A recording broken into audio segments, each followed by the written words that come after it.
वो जलेबी लाना जो दिल्ली से मंगवाई है नन्नू हलवाई से।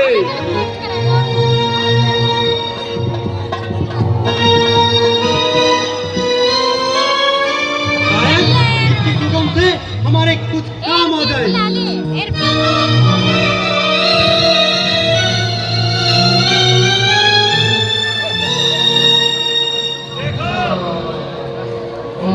देखो जलेबी, ऐसी जलेबी कभी न देखी होगी न सुनी होगी। महाराज की जलेबी, महाराज ये लड्डू खाओ। जलेबी लड्डू सवा मन के लड्डू कल से 85 हलवाई महाराज को पकड़ के 585 हलवाई खाना लो।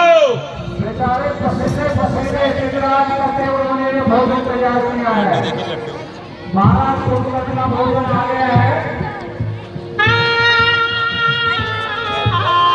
देखा क्वालिटी देखा।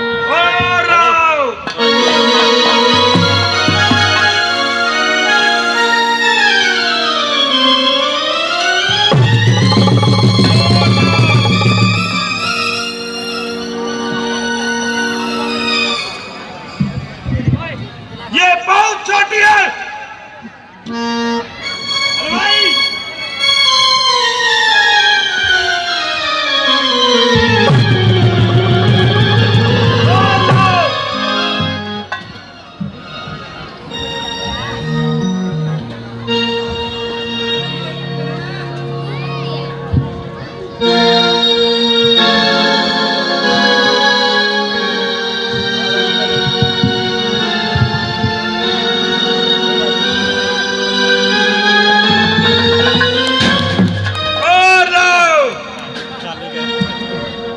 खाली है ने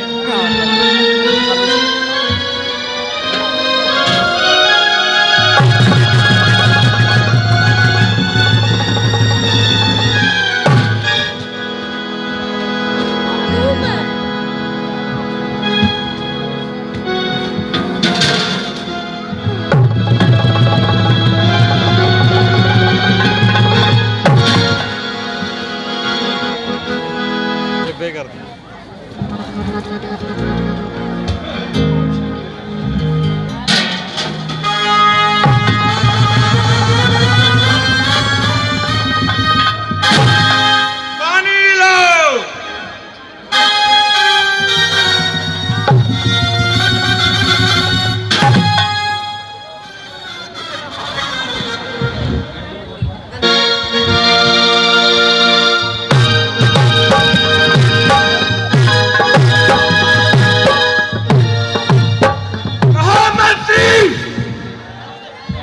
हमें समय से पहले क्यों जगाया गया? लंका वह महाराज लंकेश तो सहज कुशल से हैं। महाराज लंकेश तो सह कुशल से है, परंतु लंका पर युद्ध के बादल छाए हुए हैं। क्या कहा? लंका पर युद्ध के बादल? कहाँ हो रहा है युद्ध? महाराज नरवे वानरों ने लंका को चारों तरफ से घेर लिया है। पर वानरपति बाली से तो हमारी संधि थी। पर महाराज बालीपति तो स्वर्ग सिधार गए और उनकी जगह उनका छोटा भाई सुग्रीव राजा है।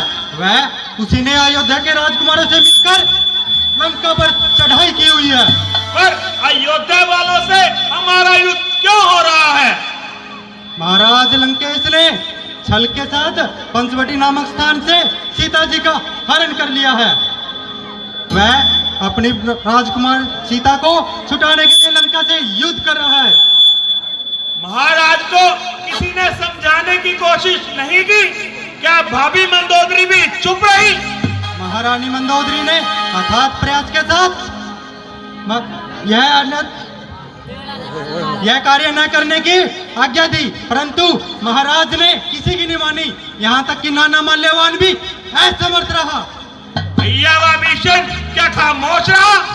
नहीं महाराज, वह दरबार में केवल वही थे जिन्होंने इस कार्य को अनैतिक कहने का साहस किया, परंतु महाराज लंकेश ने क्रोधित होकर वह उसका अपमान कर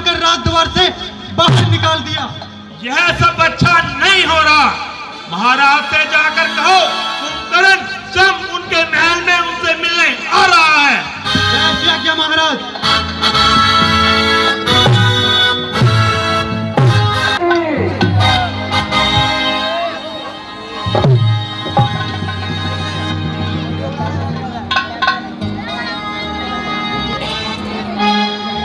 काफी समय हो गया, अभी तक कोई समाचार नहीं आया कि कुंभकर्ण निद्रा से जागा भी है या नहीं।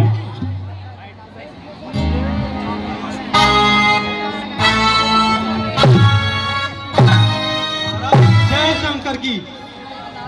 जय शंकर की। कहो महामंत्री, क्या समाचार लाए हो? महाराज वीर कुंभकर्ण जी निंद्रा से जाग गए हैं।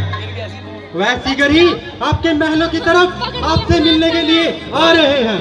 ठीक है महामंत्री, मैं स्वयं उनके स्वागत के लिए लंका के द्वार पर जाता हूँ।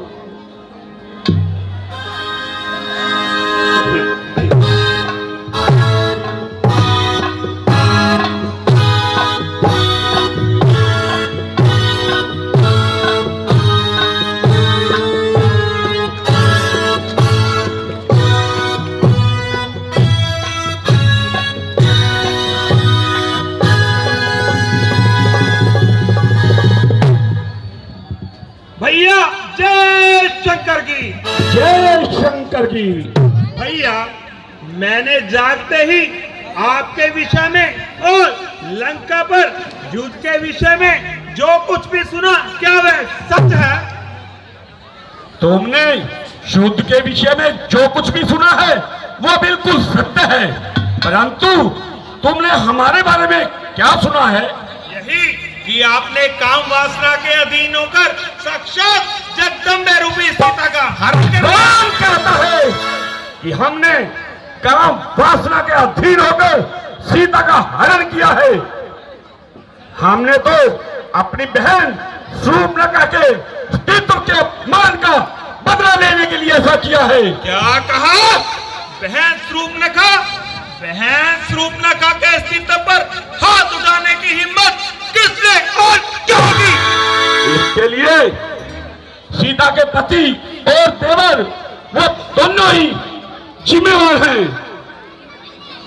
लेकिन भैया मुझे उसी रोज निंद्रा से जगा दिया होता तो मैं उन दोनों को तीरों की भांति बजा सकाता, और ऐसा करने से लंका की दाग और ज्यादा हो जाती। कुंभकर्ण, हमने भी तो नारी के अपमान का बदला, नारी के अपमान से लेकर अयोध्या वालों को सबक सिखाया है।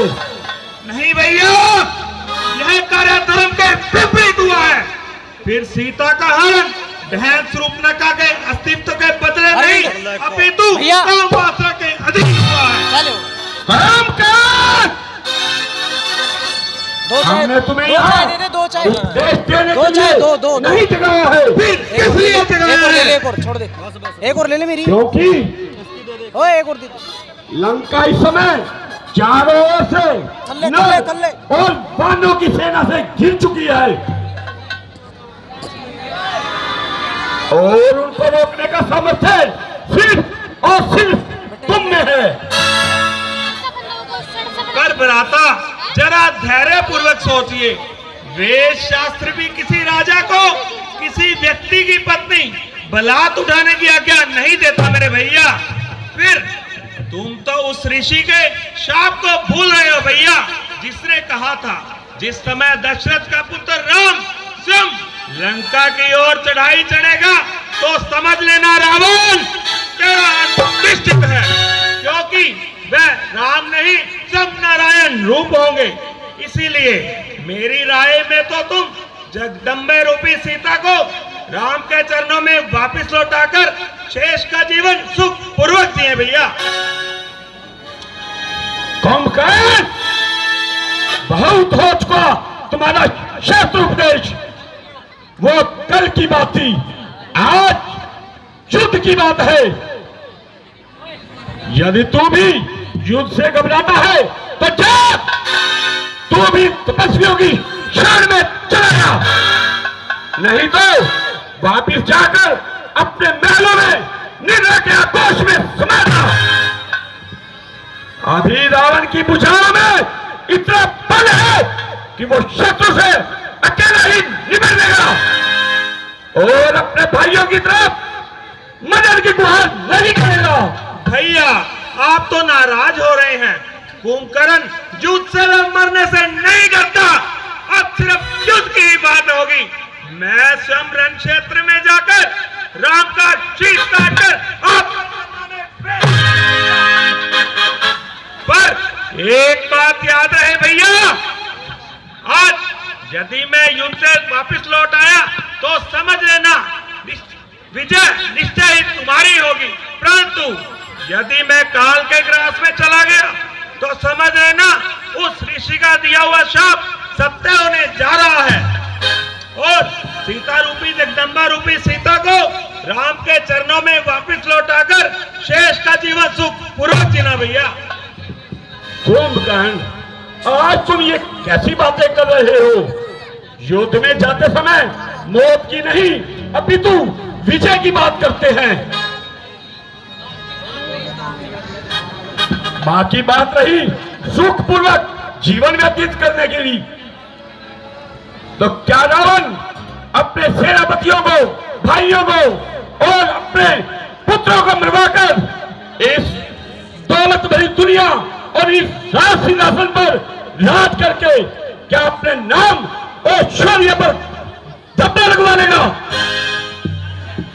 कुंभकर्ण, ये कदापि नहीं हो सकता।